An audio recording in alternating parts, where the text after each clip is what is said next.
గ్రంథము 2వ అధ్యాయము 14వ వచనములో దేవునికి మహిమ కలుగును గాక. మరలా చదువుదాం. దానిని ఆకర్షించి అరణ్యంలోనికి కొనిపోతాను అని ప్రియుడైనటువంటి దేవుడు ప్రియురాలతో మాట్లాడుతూ ఉన్నట్లు మనము చదువుకుంటా ఉన్నాం. ఇక్కడ ఇద్దరు వ్యక్తులు కనబడుతున్నారు.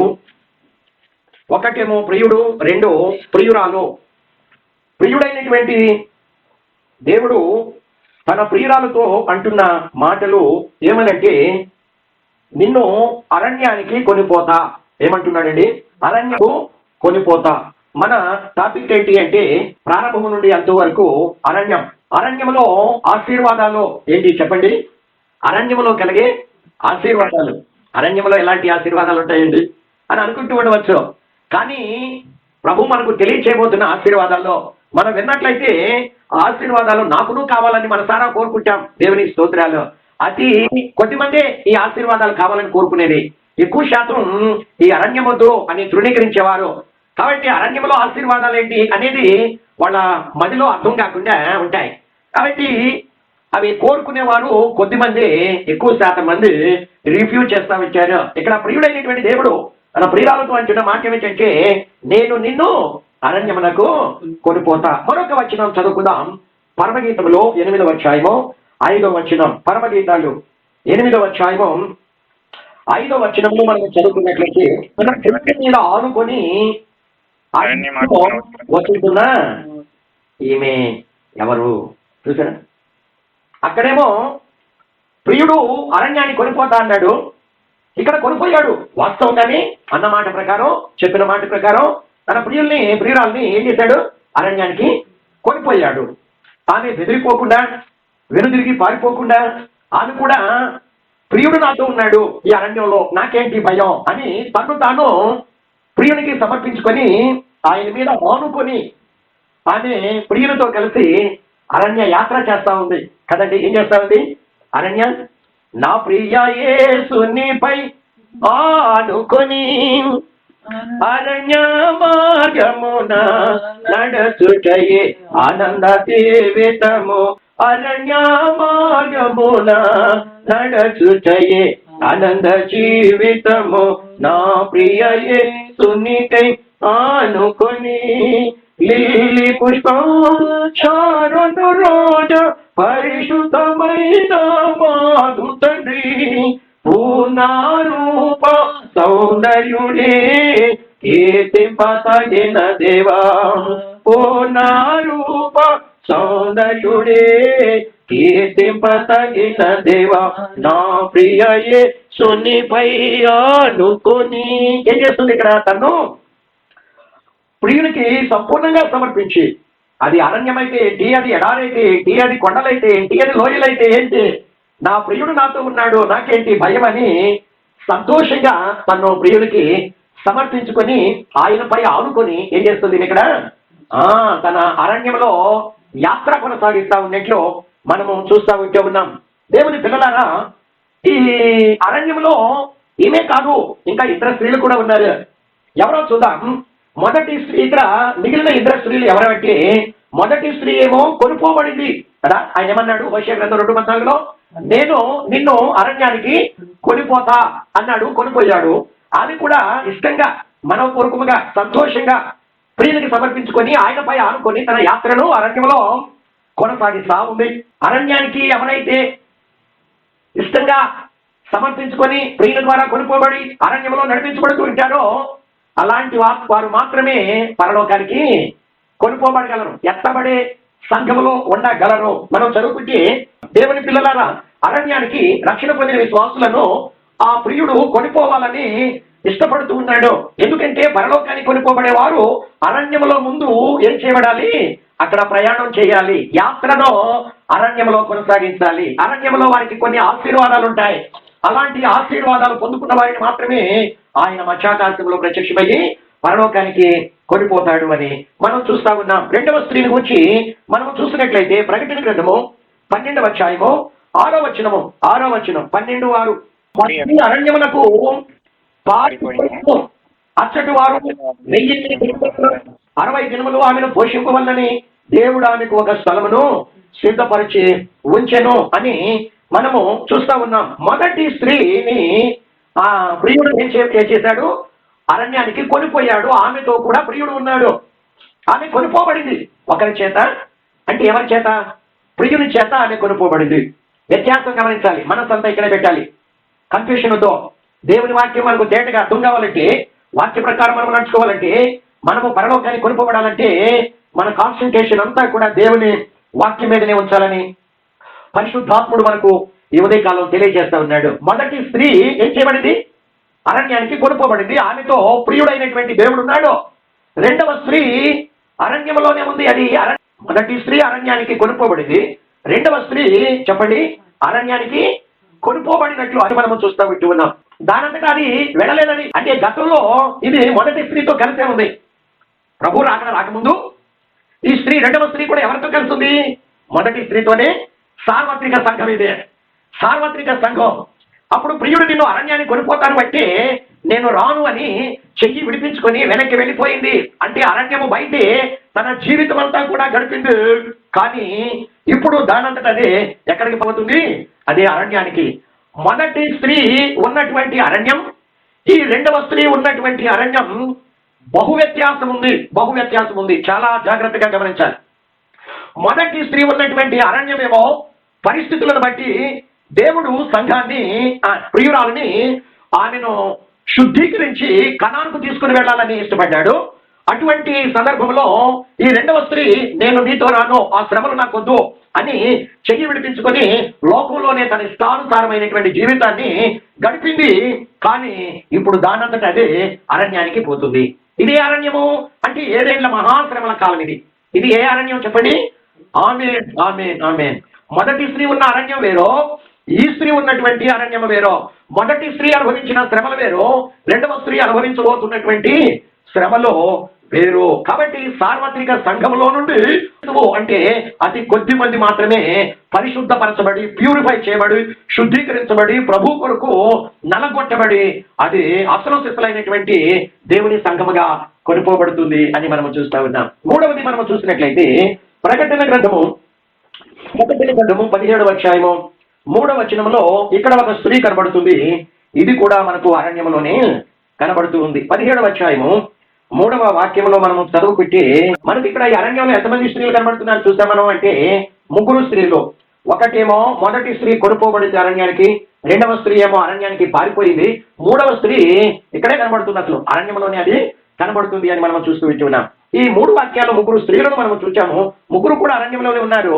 మొదటి స్త్రీ సంఘానికి సూచన. ఏ సంఘం ఇది? ఎత్తబడే సంఘానికి సూచన. రెండవ స్త్రీ సంఘమే. తర్వాత విడవబడినటువంటి నామకార్థమైనటువంటి సంఘం ఇది. ఏ సంఘం అండి ఇది?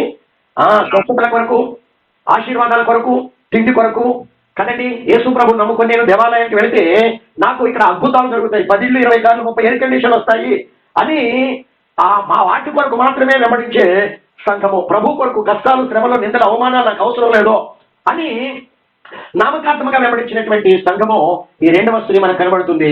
మూడవ స్త్రీ ఎవరు అంటే బబులోను సంఘం, లేక నాశనానికి పోబడి సంఘముగా దేవుని బిడ్డలారా మనం ఈ భాగంలో మనము చూస్తూ ఉన్నాం. ఇక్కడ మనము చాలా జాగ్రత్తగా గమనించినట్లయితే మొదటి స్త్రీ మిగిలిన ఇద్దరు స్త్రీల కంటే ధన్యురాలు. మొదటి స్త్రీ మిగిలిన ఇద్దరు స్త్రీల కంటే ధన్యురాలు. ఎందుకంటారేమో, 3 అరణ్యంలోనే ఉన్నప్పటికీ మిగిలిన 2 ఒంటరిగా ఉన్నారు. కానీ ఈ మొదటి స్త్రీ మాత్రం తన ప్రియునితో ఉంది. దేవునికి మహిమ కలుగును గాక. తన ప్రియునితో ఉన్నట్టు ఎంత విశేషం అండి. మిగిలిన 2తో ప్రియుడు లేరు, కానీ మొదటి స్త్రీతో తన ప్రియుడైనటువంటి దేవుణ్ణి అరణ్యంలో కలిగి తన ఆత్మీయ ప్రయాణాన్ని కొనసాగిస్తూ ఉంటుంది. కనుకనే మొదటి స్త్రీ ధన్యురాలు. మనల్ని మనం యోచించుకోవాలి. దేవుని వాక్యం మన ఎందుకు వస్తూ ఉంటుండగా మనం ఈ 3 స్త్రీలలో ఏ గుంపులో ఉన్నాము, ఏ స్త్రీకి చెందినటువంటి వారము అని మనల్ని మనమే ప్రశ్నించుకోవాలి, పరిశీలన చేసుకోవాలని దేవుని గ్రంథం తెలియజేస్తుంది. అరణ్యములో యాత్ర. అరణ్యములో అనేకమైనటువంటి విశేష అనుభవాలు ఉన్నాయి. ఈ రోజు మనకు ఈ మాటలు టచ్ కాకపోవచ్చేమో, రాబోయే వారాల్లో మనము వీటిని ధ్యానించబోతూ ఉన్నాం. అరణ్యంలో ఏమున్నాయి చెప్పండి? అనేకమైనటువంటి చూడదగినవి, అనుభవించదగినవి, పొందదగినవి అనేకమైనటువంటి విశేష అనుభవాలు ఉన్నాయి. వాటి గుండా ప్రియుడు మనల్ని నడిపించాలని కోరుతూ ఉన్నాడు. విశేషమైనటువంటి టూరిస్టులు వస్తూ ఉంటారు విదేశాల నుండి. కొన్ని ఆయా దేశాలు వాళ్ళు సంచారం చేస్తూ ఉంటారు. చేసేది ఎందుకంటే కొన్ని చూడముచ్చట కలిగినటువంటి కొన్ని ఏముంటాయి సన్నివేశాలు ఉంటాయి. వాటిని చూసి ఆనందించడానికి వాళ్ళు ఆయా దేశాలు సంచారం చేస్తూ ఉంటారు. కానీ ప్రియుడకు దేవుడు తన ప్రియురాలని అరణ్యంలో గుండా నడిపించేది దేని కొరకు అయితే కొన్ని విశేషమైనటువంటి అనుభవాల గుండా వారిని నడిపిస్తూ ఉండాలని, అనుభవాలు చూడటానికే మాత్రమే కాదు వారి జీవితాల్లో అట్టి అనుభవాలను అనుభవింప చేయాలన్నటువంటిదే ఆయన కోరిక. దేవునికి స్తోత్రాలు. అరణ్యం అనేది ఎలాంటిది చెప్పండి? విశేషమైన అనుభవాలతో కూడినటువంటిది. కాబట్టి మన ఆత్మీయ జీవితం అరణ్య యాత్రతో పోల్చబడింది. ముందు మనకు అర్థమవుతా ఉంటుంది.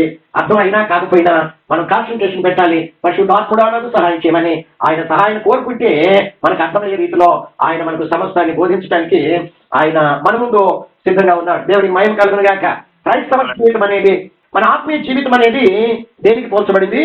అరణ్య యాత్రకు పోల్చబడినట్లు మనము చూస్తూ వచ్చి ఉన్నాం. దేవుని స్తోత్రం. అరణ్యం అనగానే మనకు కొన్ని గుర్తు వస్తూ ఉంటాయి. ఏంటవి అరణ్యాలు ఏముంటాయి చెప్పండి?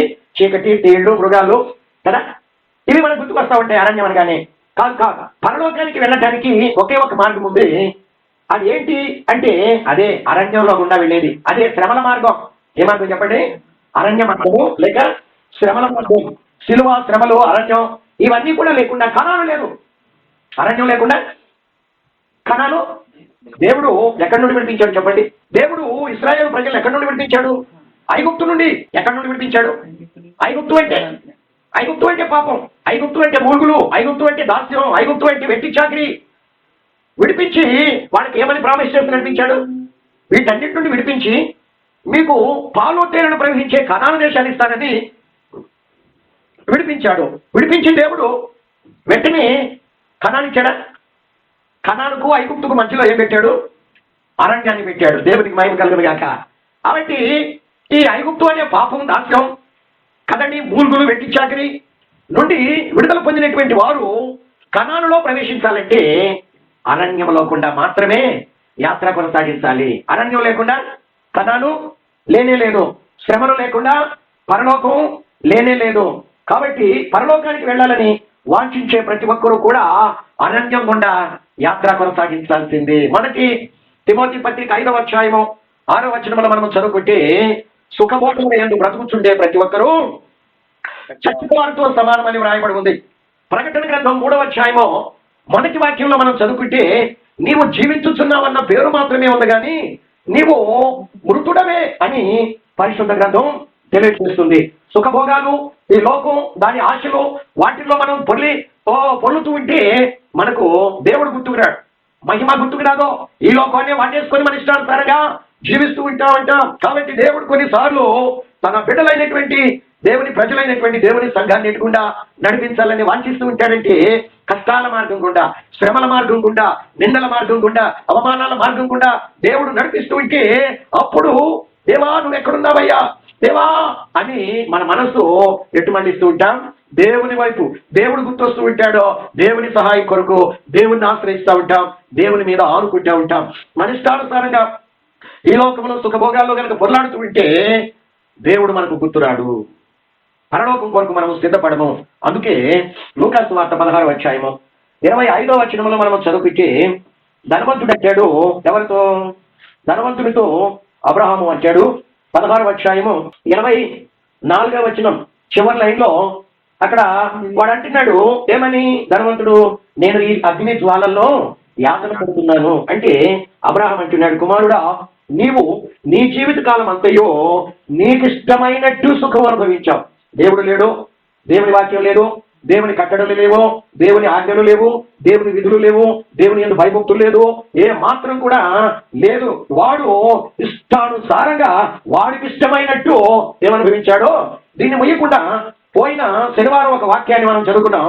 ప్రసంగి గ్రంథం 11వ అధ్యాయం 9వ వాక్యం అనుకుంటాను.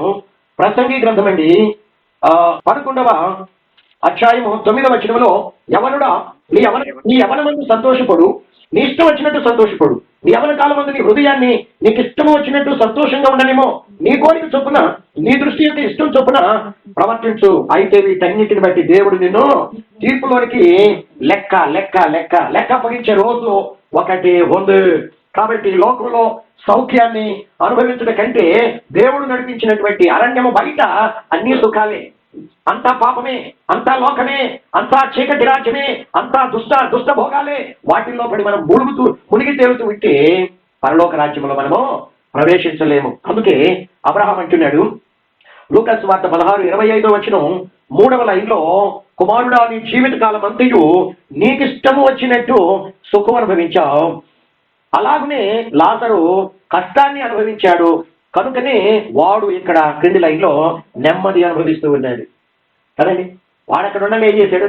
అరణ్యంలో గుండా యాత్ర చేశాడు, కష్టాలలో గుండా శ్రమంలో గుండా దేవుడి మీద ఆనుకొని, తన ప్రియుడైనటువంటి యేసు మీద ఆనుకొని ఆయన నడిపించినటువంటి ఆ కడలి మార్గం కూడా ఇష్టంగా నడిచాడు. వాడికి అక్కడ కష్టాలు ఉన్నాయి కాబట్టి ఇక్కడ నెమ్మది. నువ్వు అక్కడ ఇష్టంగా నీ ఇష్టం వచ్చినట్టు సుఖం కోరుకొని అనుభవించావు, అందుకే ఇక్కడ యాతన అనుభవిస్తున్నామని చెప్పి మాట్లాడుతూ ఉన్నట్లు మనము చూస్తూ ఉన్నాం. కాబట్టి దేవుని పిల్లలారా, మనము దేన్ని కోరుకుంటున్నాం? అరణ్యాన్ని కోరుకుంటున్నామా, లేకుంటే అరణ్యం వెలుపట లోకాన్ని అపరిమితంగా అనుభవించాలని కోరుకుంటున్నామా? ఈ కొద్ది రోజులు ప్రభు కొరకు మనకున్నటువంటి లోకాశలు, శరీరాశలు, నేత్రాశలు, జీవపటంలో అన్ని కూడా తొలగించుకొని ప్రభు మనల్ని అరణ్య యాత్రలో నడిపించిన రీతిగా కనుక మనము ఆయన మీద ఆనుకొని నడిచినట్లయితే మనం ఎక్కడుంటాం? దేవునికి మహిమ కలుగును గాక.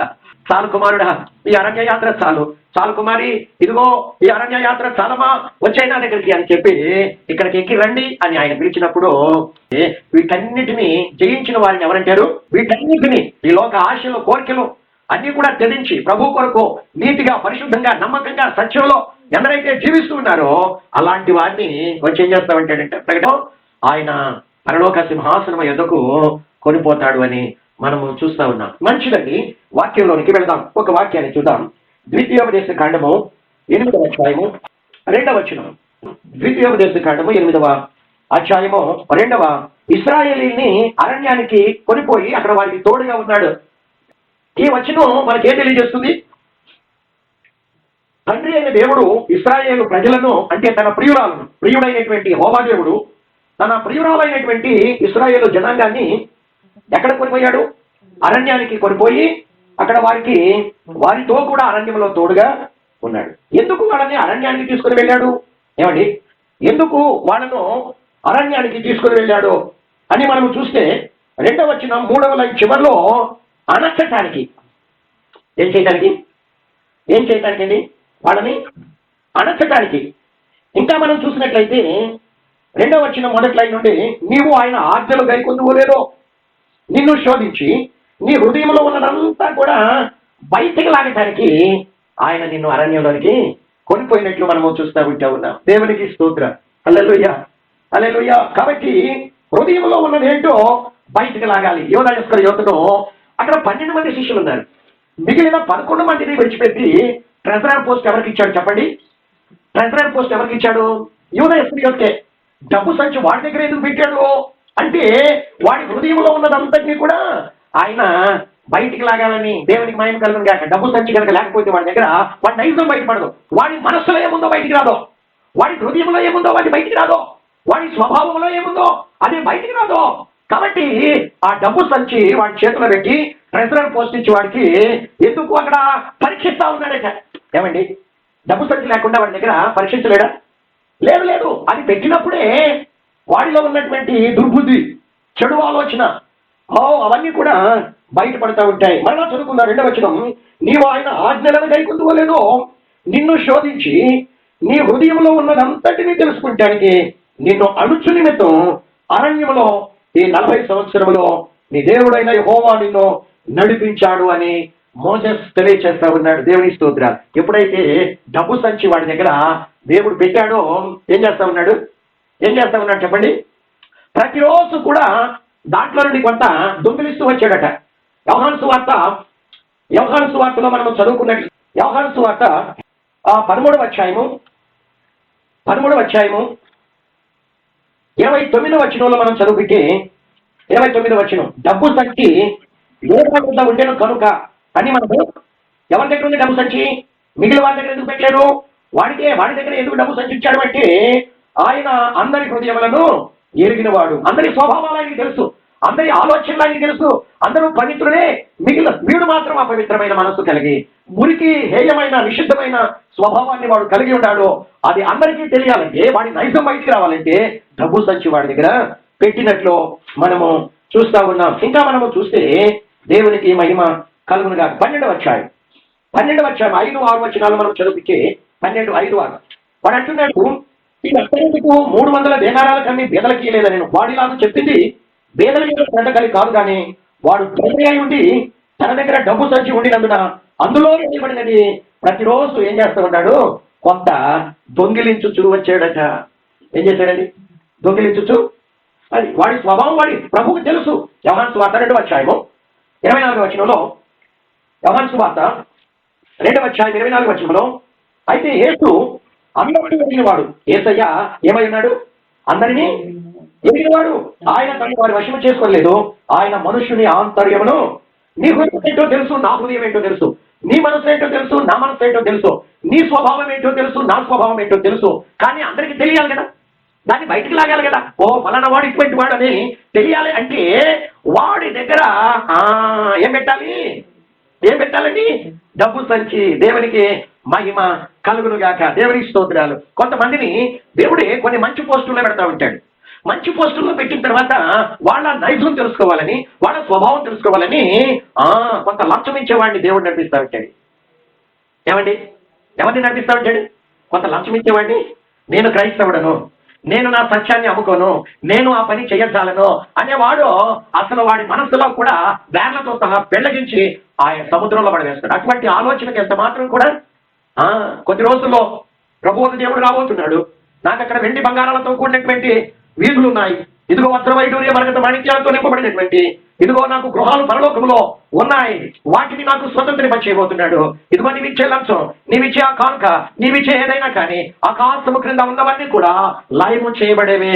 అది శాశ్వతము కాదు. అవేమి కూడా నాకు వద్దు.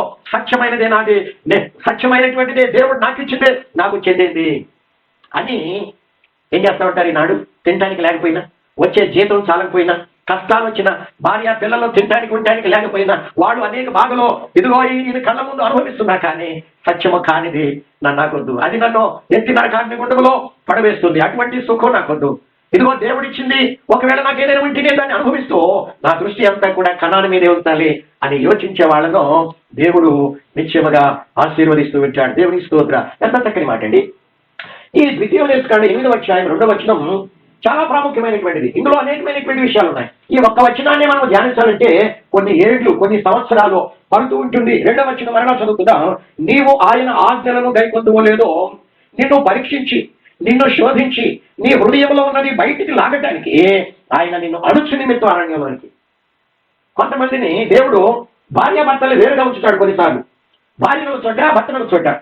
ముసలోడు అయిన తర్వాత కాదో కదండి, మంచి ఎవరి కాలంలో ఉండగానే దేవుడు కొన్నిసార్లు ఏం చేస్తా ఉంటాడు? ఆమేన్. దేవునికి స్తోత్రాలు. ఉంచి ఒంటరితనంలో నీవు పరిశుద్ధంగా ఉంటావా లేదా, నీవు నీతిగా ఉంటావా లేదా, నీవు యథార్థంగా ఉంటావా లేదా అని దేవుడే అట్టి సందర్భాన్ని కలుగు చేస్తా ఉంటాడు. దేవునికి మహిమ కలుగును గాక. దేవుడు ఇక్కడ ఏమి ఇచ్చాడంటే 2వ వచనం 2వ లైన్లో కొన్ని ఆజ్ఞలు ఇచ్చాడు. ఏంటి ఆజ్ఞ? నీది అయినటువంటిదే నీ సొంతం, నీది కానిది పరాయిది నీది కాదు. ఉదాహరణకి 10 కమాండ్మెంట్స్ ఎక్కడున్నాయి? నిర్గమకాండము 10 ఆజ్ఞల్లో కొన్ని ఏంటి? నిర్గమకాండము 20వ అధ్యాయం, నిర్గమకాండము 20వ అధ్యాయము 14వ వచనం, వ్యభిచరింపకూడదు. 16వ వచనం, నీ పొరుగు వారి మీద అబద్ధ సాక్ష్యం పలకూడదు. 17వ వచనం, నీ పొరుగు వారి ఇల్లు ఆశింపకూడదు. నీ పొరుగు వారి భార్యనైనను, అతని దాసునైనను, దాసినైనను, ఎద్దునైనను, గాడిదనైనను, నీ పొరుగు వారినకు దేనినైనను ఏం చేయకూడదు? ఆశించకూడదు. ఎందుకంటే నీది కానిదని నీది కాదు, అది పరాయి వానిది, అది వానికే చెందుతుంది, దాన్ని నువ్వు ఆశించకూడదు. హబక్కూకు గ్రంథం 2వ అధ్యాయం 6వ వచనంలో మనకు చక్కగా కనబడుతుందన్నమాట. హబక్కూకు గ్రంథం 2వ అధ్యాయము 6వ వచనంలో, 2వ అధ్యాయం 6వ వచనంలో మనం చదువుకుంటే, కానీ దానిని ఆక్రమించి అభివృద్ధి నుండి వారికి ఇది కాదు కదా. అది డబ్బు కావచ్చు, అది భర్త కావచ్చు, వేరేవాడు భర్త కావచ్చు, వేరేవాడి భార్య కావచ్చు, వేరేవాడు బంగారం కావచ్చు, వేరేవాడు సొమ్ము కావచ్చు. నువ్వు టెంప్ట్ అవ్వకూడదు. దేవుడు కావాలని తీసుకొచ్చి కళ్యాణం పెడతాడు. కాబట్టి అటువంటి సందర్భంలో నువ్వు శోధించబడి నువ్వు గనక నీది కానిది కనుక నువ్వు ఏదైనా ఆశించినట్లయితే చివరికి అంతం ఏముంటుంది? నరకమే కదా. కదండి. బైబిల్ గ్రంథం ఏమని చెప్తుందంటే, ఉదాహరణకి గలతీ పత్రిక 5:21, గలతీ పత్రిక 5వ అధ్యాయము 21వ వచనంలో మనం చదువుకుంటే భేదములు, విమతములు, అసూయలు, మద్దతులు, అల్లరితో కూడిన ఆటపాటలు మొదలైనవి. వీటిని నేను మునుపు చెప్పిన ప్రకారం వీటి వాటిని చేయవారు దేవుని రాజ్యంలో ప్రవేశిస్తారా? కనానులో ప్రవేశిస్తారండి. వీళ్ళని అరణ్యంలో కూడా నడిపిస్తుంది కావాలని దేవుడు ఎందుకు? వాళ్ళని అణచడానికి. నీ ఎదుటి ఏదైనా వచ్చినప్పుడు ఆ సందర్భం దేవుడు దేవుడు సెలవు లేకుండా ఏది కూడా జరగదు. ఆ సందర్భాన్ని దేవుడే కల్పిస్తూ ఉంటాడు. అటువంటి సందర్భంలో నువ్వు టెంప్ట్ అయిపోయి ఇష్టానుసారంగా ఈ లోకాన్ని పరమాణంలాగా నేను దుర్రుకుంటాను అంటే దేవుడు ఆ సందర్భాన్ని కల్పించింది ఎందుకు? నీ కళ్ళ ఎదురు తీసుకొచ్చి పెట్టింది ఎందుకు అంటే, అవకాశం కల్పించింది ఎందుకు అంటే, 2:8 ఇందాక మనం చదువుకున్నామో, నీ మనసులో ఉన్నదంతయో తెలుసుకోవాలని, నీ హృదయంలో ఉన్న ఆలోచనలన్నీ బయటకు లాగాలి. అప్పుడు మాత్రమే నీవు ఎలాంటి వ్యక్తివో బయటపడుతుంది కదండి. పండు వృద్ధాప్యంలో మొన్న బడ్జెట్లో ఏమన్నాడు గత శనివారం, నేను నేటికి 80 సంవత్సరములు నిండిన వాడను, నా చెవులకు ఆ గాన స్వరాలు నాకు మధురాన్ని ఇస్తాయా, వినపడతాయా, నా నాలుకకు రుచిస్తుందా, నా శరీరం సెన్సేషన్ ఉంటుందా, ఇవన్నీ వీటి వలన నాకు సుఖం కలుగుతుందా? అవును, అప్పుడు కాదు సుమా. ఎప్పుడు ఎప్పుడు అంటే నీవు యవన కాలంలో ఉంటూ ఉండగా, లేదా ఒక మంచి పోస్టులో పెట్టి నీకు అనేకమైనటువంటి అవకాశాలను లంచం తీసుకుంటానికి దేవుడే ఆ ఇచ్చేవాడిని నీ అందుకు పంపిస్తూ ఉంటూ ఉండగా పలు సందర్భాలు ఇవన్నీ కూడా వస్తూ ఉంటాయి. అటువంటి సందర్భాలలో మనల్ని మనము అణుచుకుంటున్నామా? మన మనసు రేగుతూ ఉంటే, మన తలంపులు రేగుతూ ఉంటే, మన హృదయం రేగుతూ ఉంటే పాపం చేయమని దాన్ని మనము అణుచుకుంటున్నామా? అరణ్యంలోనికి నడిపించింది ఎందుకు అంటే అణచు నిమిత్తము. ఎందుకు నిమిత్తం అండి? ఎందుకు ఆమె దేవునికి స్తోత్రం. ఎదుట ఒక మనకు అర్థమయ్యే రీతిలో పెట్టాలంటే, ఒక అందమైనటువంటి వ్యక్తిని, పురుషుడునో స్త్రీనో వాళ్ళు ఎదుట పెట్టేటనుకోండి, అప్పుడు మన స్వభావం అక్కడ ఎడారి ఏమీ లేదు, ఎవరు జనసంచారం లేరు. అటువంటి సందర్భంలో మన మనసులో ఉండేది బయటికి వస్తుంది కదా. అవును, ఒంటరితనాన్ని కలిగించి దేవుడు భర్తను భార్యను భర్తకో దూరం చేసి ఒంటరితనాన్ని కలిగించి, లేకుంటే తినటానికి లేనప్పుడు ఏమండి ఉన్నదంతా లాగివేసి దరిద్రత పేదరికం పెట్టి నీ కళ్ళ ఎదుటి నీ భార్య నీ పిల్లలు ఆకలితో వ్యాధులతో అలమటిస్తుంటే నీవు కన్నీరు కారుస్తూ అయ్యో నేను వాళ్ళని పోషించలేకపోతున్నానే అనుకుంటున్నటువంటి సందర్భంలో నీది కాని కొంత ధనం నీ ఎదుటికి వచ్చి నిలబడితే అప్పుడు బయటపడుతుంది నీ స్వభావం కదా. ఎంత భయంకరమండి. ఇక్కడ అంటున్నాడు, నీ హృదయంలో ఉన్నదంతయు కూడా తెలుసుకుంటానికి ఒకటి. 2, ఆయన ఆజ్ఞలు నువ్వు గైకొంటావో లేదో, పరిశుద్ధంగా జీవిస్తావో లేదో, నీతిగా జీవిస్తావో లేదో. అరణ్య యాత్ర ఎంతకాలం చెప్పండి? అరణ్యంలో యాత్ర ఎంతకాలం ఉంటుంది చెప్పలేమండి. అరణ్యంలో యాత్ర బహు కొద్ది కాలమే. ఆ తర్వాత అబ్బా కనాను, కట్టని ఇళ్ళు, నాటని చెట్లు, ఏమండి లోయలు గల ప్రాంతం, కరువు అనుకోనని ఎప్పుడు నీళ్లు పారుచు ఉండు, రాజీ ఇత్తడి ఇనుము త్రవి సస్యశ్యామలమైనటువంటి ప్రాంతం. ఆ ప్రాంతాన్ని నీకు ఇవ్వాలని, నీ స్వంతం చేయాలని, నీవు ఎల్లప్పుడూ ఆ ప్రాంతంలో ఆనందించాలని దేవుడు నిన్ను కనానుకు నడిపిస్తున్నాడు. దానికి ముందు ఎటుకుండా నడిపిస్తున్నాడు అంటే చెప్పండి, అరణ్యంలో గుండా. ఎంతమంది స్త్రీలు పిల్లలు కాక బయలుదేరినటువంటి వాడు 6,03,550 మందిలో 2 మాత్రమే వాళ్ళ స్వభావాల్లో పరీక్షించబడ్డాయి, శుద్ధీకరించబడ్డాయి. వారు మాత్రమే అందులో ప్రవేశించడానికి అర్హులు. వారే దాన్ని సొంతం చేసుకున్నారు. మిగిలిన 6,03,548 మంది ఫెయిల్యూర్ అయిపోయారండి.